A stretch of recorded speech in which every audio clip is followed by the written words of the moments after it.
لوی سپېڅلي څښتن تعالی په سپېڅلي نامه چې ډېر مهربان او بښونکی دی ټولو قدرمنو کتونکو اورېدونکو ته څوک چې په دې وخت کې موږ په ژوندۍ بڼه ګورئ او که څوک به بیا موږ وروسته ګورئ ټولو ته ډېر زیات سلامونه او درناوی. د لوی افغانستان تلویزیون ته ښه راغلاست. ملګرو څنګه تاسو په سرحد کې لوستلي د نن موضوع چې دا هغه پاکستان ولې یو مضبوط او قوي او پرمختللی افغانستان زغملی نشي یا یې نه غواړي، او بل دا کار دی په پاکستان کې موضوع دا ده چې ان پاکستان ولې یو پرمختللی یو افغانستان نه غواړي. پاکستان نو کله چې پاکستان په 1948 اگست کې جوړ شو څوک چې امریکا دغه خپل جوړ کړی نه انګريزانو دا جوړ کړ د بفر سټیټ په شکل باندې. نو په هغه وخت نه ځکه دا د پښتنو او بلوچستان په خاور باندې جوړ شو پاکستان، او دا خاور چې و دا جغرافیه چې و دا د افغانستان برخه و. نو د خاطر باندې په ملګرو ملتونو کې په هغه وخت کې د چې کوم سفیرو د افغانستان په ملګرو ملتونو کې هغه پاکستان په رسمیت ونه پیژندو. ولې ونه پیژندو؟ د خاطر ونه پیژندو چې دا د افغانستان په جغرافیه باندې جوړ شو او انګريزانو پنجابیانو ته تسلیم کړی او د پنجابیانو یو مستعمره وګرځوله. نو د خاطر باندې افغانستان دا ونه منو. بیا وروسته خو ومنلی شو په لومړی کې هغې دا کوښښ کوو چې نه دا خاوره د افغانستان خاوره ده او انګریزان یې باید افغانستان ته واپس ورکړي، نو بیرته ورته ورکړي. په هغې انګریزانو دا کار ونه کړو. نو د هغې نه بعد پنجابیان په دې پوه شو ځکه د خواخوږي د په پاکستان کې د پنجاب ده، نو هغې د افغانستان سره دښمني شروع کړه ځکه هغه خو د افغانستان د دغه جغرافیې لپاره یو غل دی او په دا چې د افغانستان جغرافیه مستعمره کړې ده او د پنجاب پرې حکمراني ده. نو له دې پلوه همیشه افغانستان کې یو قوي مضبوط او مستحکم حکومت جوړولو ته نه پرېږدي او همیشه په دې کوښښ دی د نورو قوتونو سره، ځکه په خپله خو یې نشي کولی لکه د امریکې سره د انګریزانو سره او د چین سره هم سازباز کوي او خپله ځینې افغانان او ځینې تیرستي شوي قومونو کې ځینې خرڅ شوي خلک چې دي د هغې د لارې بیا په افغانستان کې دوی لاسوهنه کوي او هلته د جګړې ته دوام ورکوي.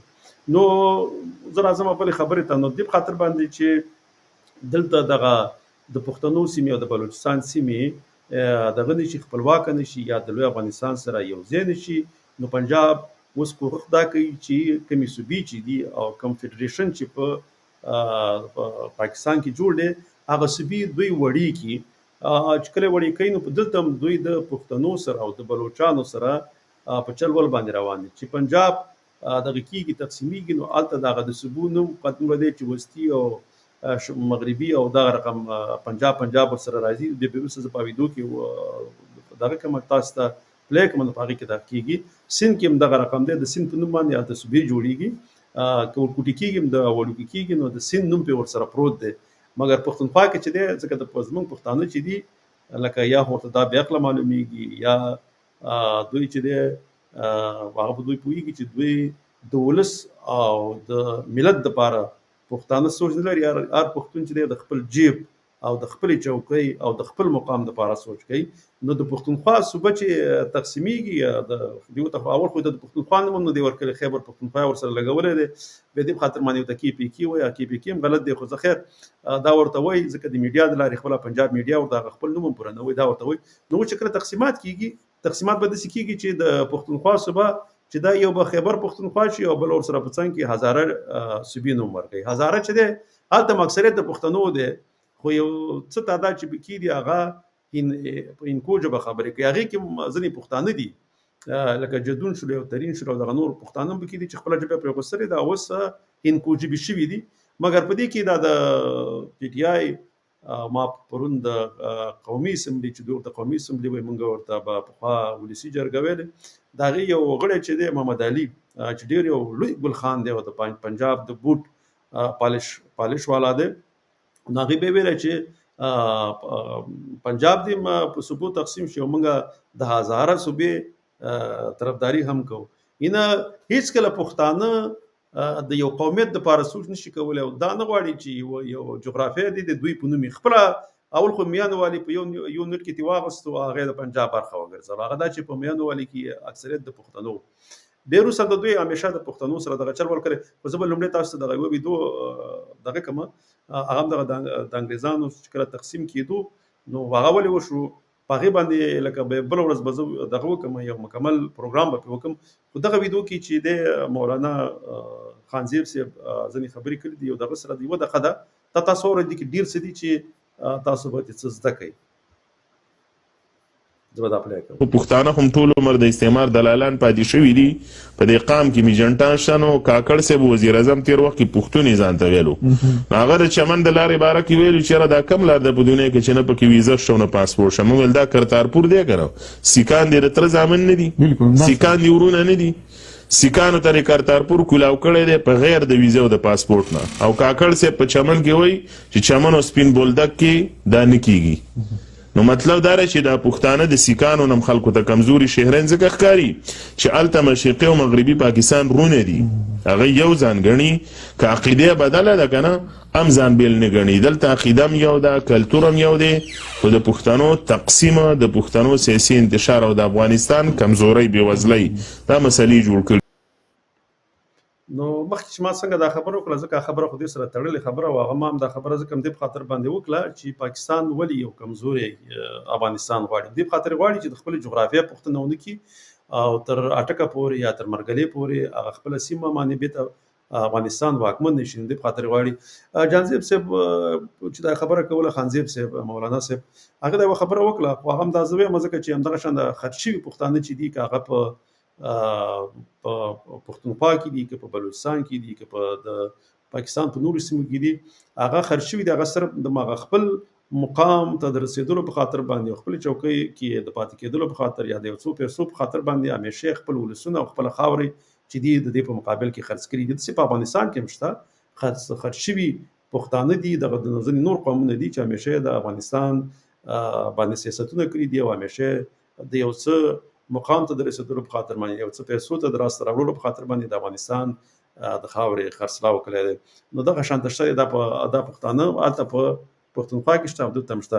زه به اوس هغه بله ویډیو چې دوی تقسیم د صوبو ویلی دی आगम दरअसल पाकिस्तान के 12 सूबे बन गए। पाकिस्तान की तारीख में एक नया बाब रकम हो गया है। पहले ये मुल्क 4 सूबों पर मुश्तमिल था, लेकिन अब पाकिस्तान को 12 सूबों में तकसीम करने पर फैसला कर लिया गया है। आए देखते हैं कि ये 12 सूबे कौन से हैं। पहला सूबा सेंट्रल पंजाब, दूसरा सूबा साउथ पंजाब, तीसरा वेस्ट पंजाब, चौथा नॉर्थ पंजाब, पांचवा सिंध अर्बन, छठा सिंध रूरल, सातवां खैबर सूबा, आठवां हजारा सूबा, नौवां वेस्ट बलोचिस्तान, 10वां साउथ बलोचिस्तान, 11वां फाटा सूबा, 12वां गिलगित बल्किस्तान। ये 12 सूबे पाकिस्तान नक्शे को ملګرو ته وګورئ. یوه صوبه هم چې دا هغه د خیبر پښتونخوا دغه سیمې چې تقسیموي دا صرف یوازې یو خیبر پکې دی، نور هزاره او فاټا او یو بل نومونه ورته ورکړه چترال.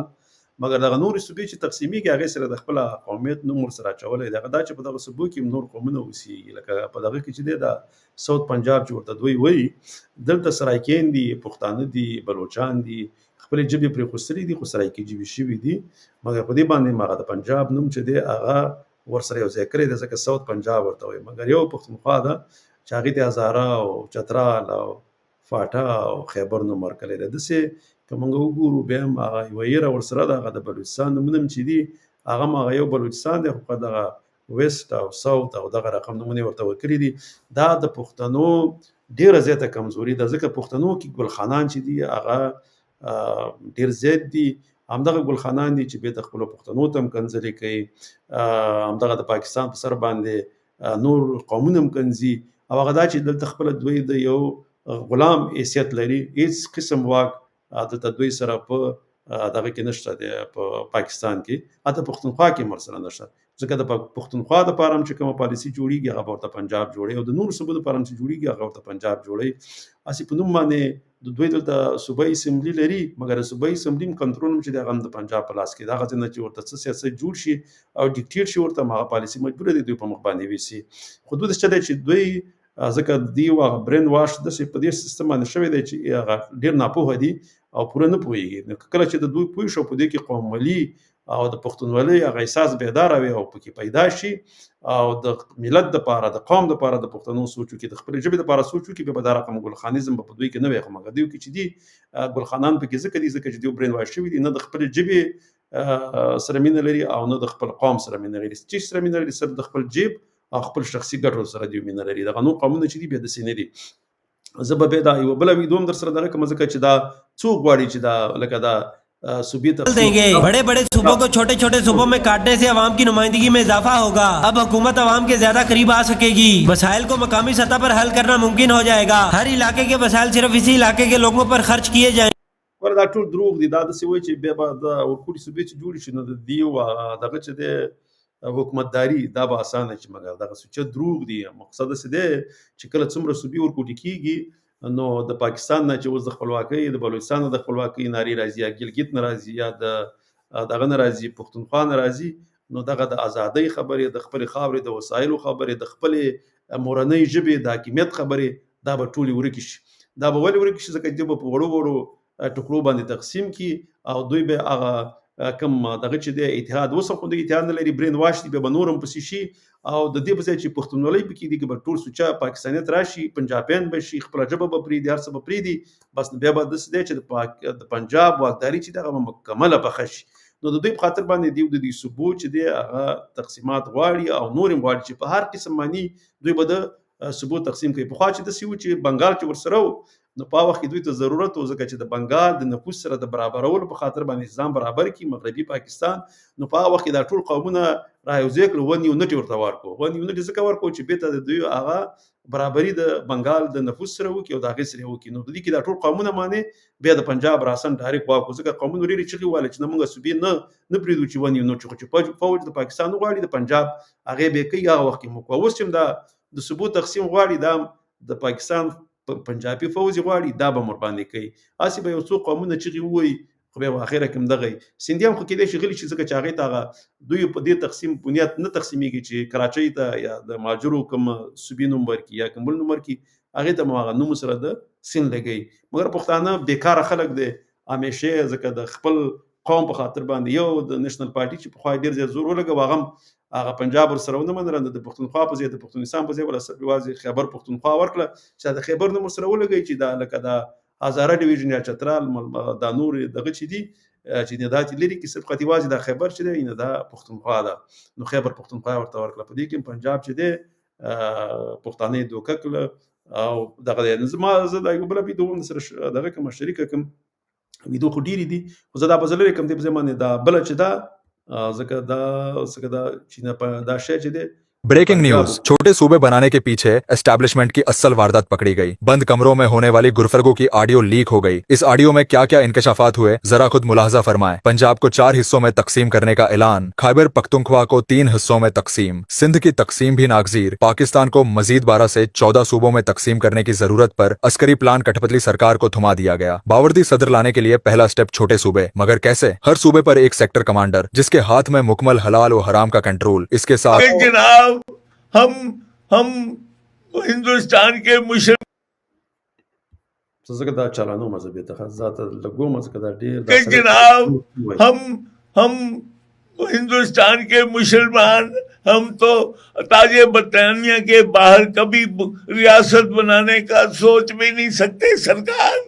हम तो आपके गुलाम हैं और आपकी बादशाही में हम शुमाल मगरबी सूबे में हम बनाना चाहते हैं।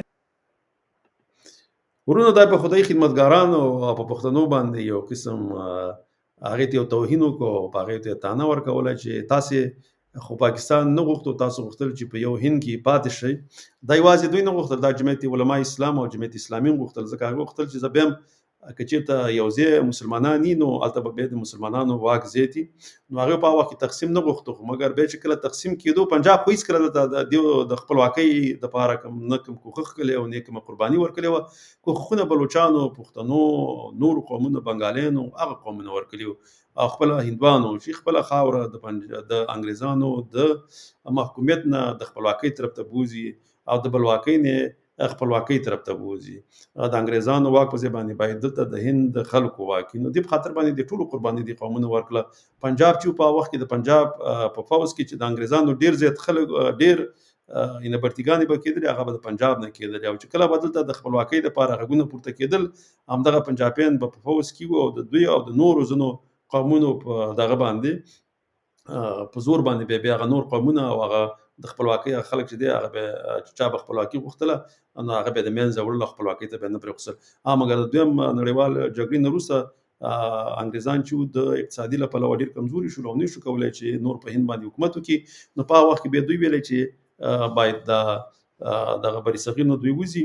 نو هغوی بیا خپله دا غوښتل د هندوانو په هغه وخت کې د ګاندي په خوښه او د جنا په خوښه باندې چې په نظریو باندې تقسیم وشي، ځکه هندوانو خپل هم نه غوښتل که چېرته په قومیت باندې تقسیم کېږي نو د هندوانو چې دي چې هلته د هغې کوم د چا ژبه چې هندي ده هغه قوم نه غوښتل چې په قومیت باندې تقسیم وشي، لکه که نور قومونه بیا دلته په هند کې دي نو بیا به ډېر هېوادونه په هند کې جوړ شي. نو هغوی ویل چې دا مذهبي دیني دغه چې دی تقسیم دا ګټه رسوي هغه هندوانو ته او هغه قوم ته چې هندي ژبه مورنۍ ژبه ده، ځکه هغې غوښتل چې بیا به د هندو په نوم باندې به د دین په نوم باندې به ټول هند یو متحد پاتې شي او واکمني به په همدغه د چا چې ژبه هندي د مورنۍ ژبه د دوی به په واکمني، ځکه دوی زیات دي او دغه نور قومونه به دوی د حاکمیت لاندې ژوند کوي. او پنجاب ته داسې ویلی چې دغه نور قومونه چې دي دا به ستا په حاکمیت کې موږ درکو. او بل هندوان په دې هم خوشحاله وو، هلته غفار خان ته یو خط هم لیکلی و چې بابا ته چې تاسې اوس خاص تقسیم په دغه دیني لحاظ باندې کېږي د پاکستان سره یو ځای پاتې شئ. د هغې دې په خاطر غوښتل چې دغه هندي او اردو ژبه دا خو یوه ژبه ده، صرف دغه رسم الخط کې فرق دی، سانسکریټ دیوانګري باندې هندي ژبه لیکل کېږي او د اردو چې ده دا په عربي رسم الخط باندې لیکل کېږي. نو ځکه دغه نور ژبه یوه ده ټول هر څه پکې یو دي، خو دې کې لږ دیني د اردو کې عربي لغاتونه زیات دي ځکه چې هغه د دین په لحاظ باندې او هغه نور هندوانو سانسکریټ نه راغستلي دي هغه پکې دي. دغه دیني څه فرق پکې شته په لغاتونو کې، نور یوه ژبه ده. نو ګاندي دې ته هم خوشحاله و چې زه په پاکستان جوړ شي نو په دوی باندې به هم هندي د اردو په نوم باندې په دوی باندې به هم واکمنه شي او په بنګالۍ نوم چې هلته خپله بنګالي ژبه وه هلته به اردو هندي ژبه واکمنه شي او د دوی ژبه چې ده دا به پراخوالی پیدا کړي، نور قومونه به هم دا زده کړي او د دوی ژبه به پراخي پیدا کړي. نو د دې په خاطر باندې خپله ګاندي چې دی غفار خان بابا ته یې دوکه ورکړه، چل یې ورسره وکړو او هغې ته لکه انګریزان یې دې ته مجبوره نه کړل چې په قومونو باندې تقسیم وشي، بلکې همدا یې کوشش کوو چې په نظریه په دین باندې تقسیم وشي. نو په دې کې ګټه چا وکړه؟ هغه خلک چې په هند کې واکمن او مورنۍ ژبه هندي وه، او دې خوا ته ګټه چې دا هغه پنجاب وکړه، پنجاب په دې باندې وکړه. صحیح ده، ځینې وخت دوی داسې فکر کوي چې اردو او پنجابي کې خو فرق دی، خو یو کار دی پنجابي خو واکمنان شروع خو ژبه یې که چېرته دلته واکمنان ده خو یو بل شی دی. زه همیشه دا یوه خبره کوم چې د اردو او د پنجابي په منځ کې ډېر لږ توپیر دی، تقریبا 80% چې دی دغه ژبه هم یوه ده، یو رقم لغاتونه دي، خو صرف په تلفظ کې بیا دوی ډېر بدلوي او ځینې یو څه د الفاظو کې به هم تغییري. خو مګر بیا هم که چېرته یو پنجابی ماشوم مکمله خپله پنجابي ژبه هېره کړي 3 ورځې به ورته ولګېږي چې بیرته پنجابي ژبې ته راواوړي. که چېرته یو پښتون ماشوم پښتو ژبه هېره کړي بیا کلونه ورته پکار دي چې هغه بیرته پښتو ژبې ته راواوړي، بیا نشي راوختلی، ځکه دې په خاطر باندې چې په ژبه کې د اردو او پښتو توپیر ډېر دی. بل دا کار دی چې لکه اوس ګوره هغه پښتانه چې سرایکي ژبې شوي دي او په سرایکي بل کې پراته دي او سرایکي پټانان ورته وایي، ګوره هغوی نه ژبه هېره شوې ده او سرایکي شوې ده. اوس هغه کار څومره وغواړي بېرته پښتو ژبې ته نشي راوختلی، ځکه چې په سرایکي او پښتو کې هم ډېر توپیر دی. نو داسې په اردو او پښتو کې هم توپیر ډېر دی، نو بیرته بیا دا دغه ته نه راځي. نو دا انشاءالله تعالی دا خو داسې یو کار دی چې اوس زموږ کتونکي کم دي، انشاءالله تعالی په راتلونکي کې که زموږ کتونکي زیاتېدل بیا به په دې موضوع باندې زه دوباره بیرته خبرې کوم، ځینې خبرې به پکې تکرارا هم وي، خو ځکه زموږ کتونکي کم دي دا ډېر لږ خلک ګوري، نو موږ کوشش کوو چې دا خبرې که بیرته کله تکرارېږي چې ډېرو خلکو ته ورسېږي. بل ملګرو لکه څنګه چې ما مخکې ویلې کله ځکه زما پروګرام په ژوندۍ بڼه باندې خپرېږي، ځینې ځایونو کې ځینې هېوادونو کې د دوی دغه چې دی نیټ چې چېرته ځي پي زما تصویر صحیح نه ښکاره کېږي، ځکه زما تصویر 220 دی، فل وډي لا نه دی، نو هغې په خاطر باندې لږ کمزوری دی چې نیټ ځي پي هم کمزوری کېږي. که دلته زما سره خپله نیټ ځي پي هم دا نیټ کې بند کېږي زما غږ. بل پروګرام په ژوندۍ بڼه باندې کېدلی شي کله کله زما نه پکې تېروتنه وشي، ملګرو زه بخښنه غواړم ځکه پروګرام په ژوندۍ بڼه باندې زه خپروم، لکه دا ایډیټ کېږي نه او بس ژوندی پروګرام وي، نو حتما انسان د تېروځي، کله ژبه خطا شي، کله تاریخ کله غلط شي، نو د هغې د مخکې نه زه بخښنه غواړم. مخکې داسې یو څه د پشي وو، بېرته بیا زه بیا هغه بل لپاره بیا ښه بیا درته کله کله زما پام شي، بیا زه بیا په تکرار کې چې کله هغه دغه کوم بیا خبره کې بیا سم کړم. نو ملګرو تاسو ته ښه ژوند غواړم، ښه وخت درته غواړم. تر بله ویدو پورې په لوی الله جل جلاله سپارم. خوشحاله، ارام او سوکاله ژوند ولرئ. د الله په امان.